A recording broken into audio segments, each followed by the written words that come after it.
வணக்கம் friends, welcome to Vidhya's cooking channel. This is Vidhya Lakshmi. இன்றைக்கி உங்களுக்கு ஒரு அருமையான பாயசம் ரெசிபி செஞ்சு காமிக்க போகிறேன். ரொம்ப ஹெல்தி, ரொம்பவே நியூட்ரிஷியஸான ஒரு பாயசம். இது வந்து சீத்தாப்பழம் வச்சு நான் தயார் பண்ணியிருக்கேங்க.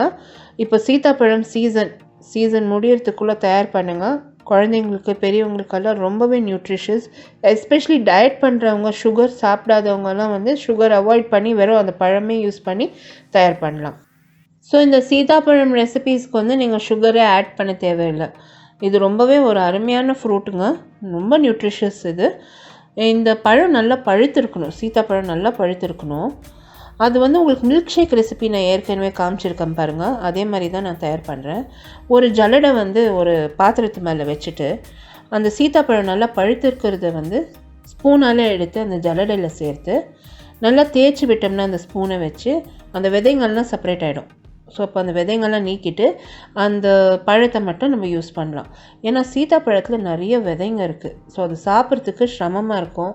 அது எதுவுமே ஒரு ரெசிபி தயார் பண்ணுறதுக்கு சிரமமாக இருக்கும். இந்த மாதிரி தயார் பண்ணுங்கள், ரொம்ப ஈஸியாக இருக்கும். இங்கே பால் காசி வச்சுருக்கேன். சீத்தாப்பழம் நான் வந்து அந்த மாதிரி தேய்ச்சி எடுத்து ஒரு பக்கம் வச்சுருக்கேன். கொஞ்சமாக சோள மாவு வந்து தண்ணி விட்டு நல்லா கரைச்சி எடுத்து வச்சுருக்கேன். 2 ஸ்பூனு சர்க்கரை சேர்க்க போகிறேங்க. பாதாம், பிஸ்தா பருப்பு நீங்கள் நறுக்கி சேர்த்துக்கலாம், அது உங்கள் விருப்பத்துக்கு தகுந்த மாதிரி. இப்போ நான் வந்து ஒரு பாத்திரத்தை காய வச்சுருக்கேன். பால் ஏற்கனவே காசுனது தான், அது நல்லா சூடாகவே இருக்குது. இப்போ பால் வந்து அந்த பாத்திரத்தில் நான் சேர்த்துக்கிறேன். சர்க்கரை சேர்த்து 2 ஸ்பூன் சர்க்கரை சேர்த்துருக்கேன். நீங்கள் சேர்க்கலாம், இல்லைனா விட்டுடலாம். டயட் பண்ணுறவங்க சுத்தமாகவே விட்டுடலாம், அந்த சர்க்கரையே தேவையில்லை. பாலில் சர்க்கரை சேர்த்துருக்காங்க.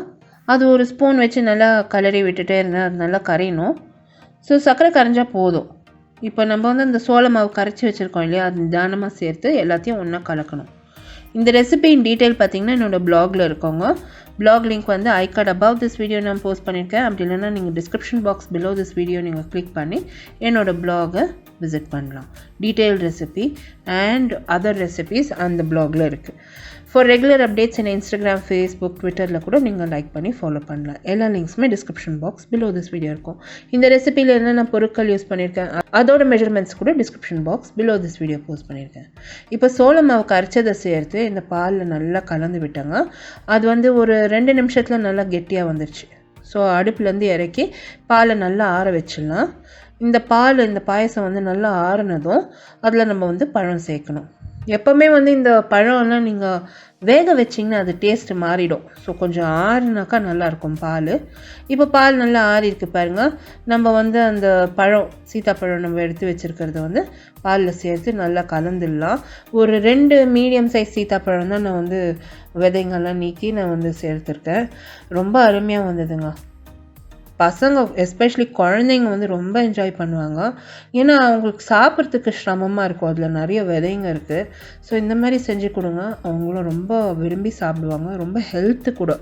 இப்போ நான் வந்து மெல்லிசாக நறுக்கி வச்சுருக்கிறது இந்த பாதாம், பிஸ்தா பருப்பெல்லாம் சேர்த்து ஒரு முறை நல்லா கலந்துட்டு ஃப்ரிட்ஜில் கொஞ்சம் நேரம் வச்சு இதை நான் வந்து சில்டாக சர்வ் பண்ணியிருக்கேன். எவ்வளோ அருமையான சீத்தாப்பழம் பாயசம் ரெடி ஆகிடுச்சு பாருங்கள். தயார் பண்ணிவிட்டு உங்களோட காமெண்ட்ஸ் எல்லாம் போஸ்ட் பண்ணுங்கள். இந்த வீடியோ ரெசிபி நீங்கள் பார்த்து என்ஜாய் பண்ணிங்கன்னா சேனல் சப்ஸ்கிரைப் பண்ணுங்கள். நிறைய ரெசிபிஸ் நான் வந்து போஸ்ட் பண்ணிகிட்டே இருக்கேன். உங்களை அடுத்த புதிய ரெசிபியோட நான் மறுபடியும் சந்திக்கும் வரை, this is Vidhya Lakshmi. Thank you so much for வாட்சிங். பை.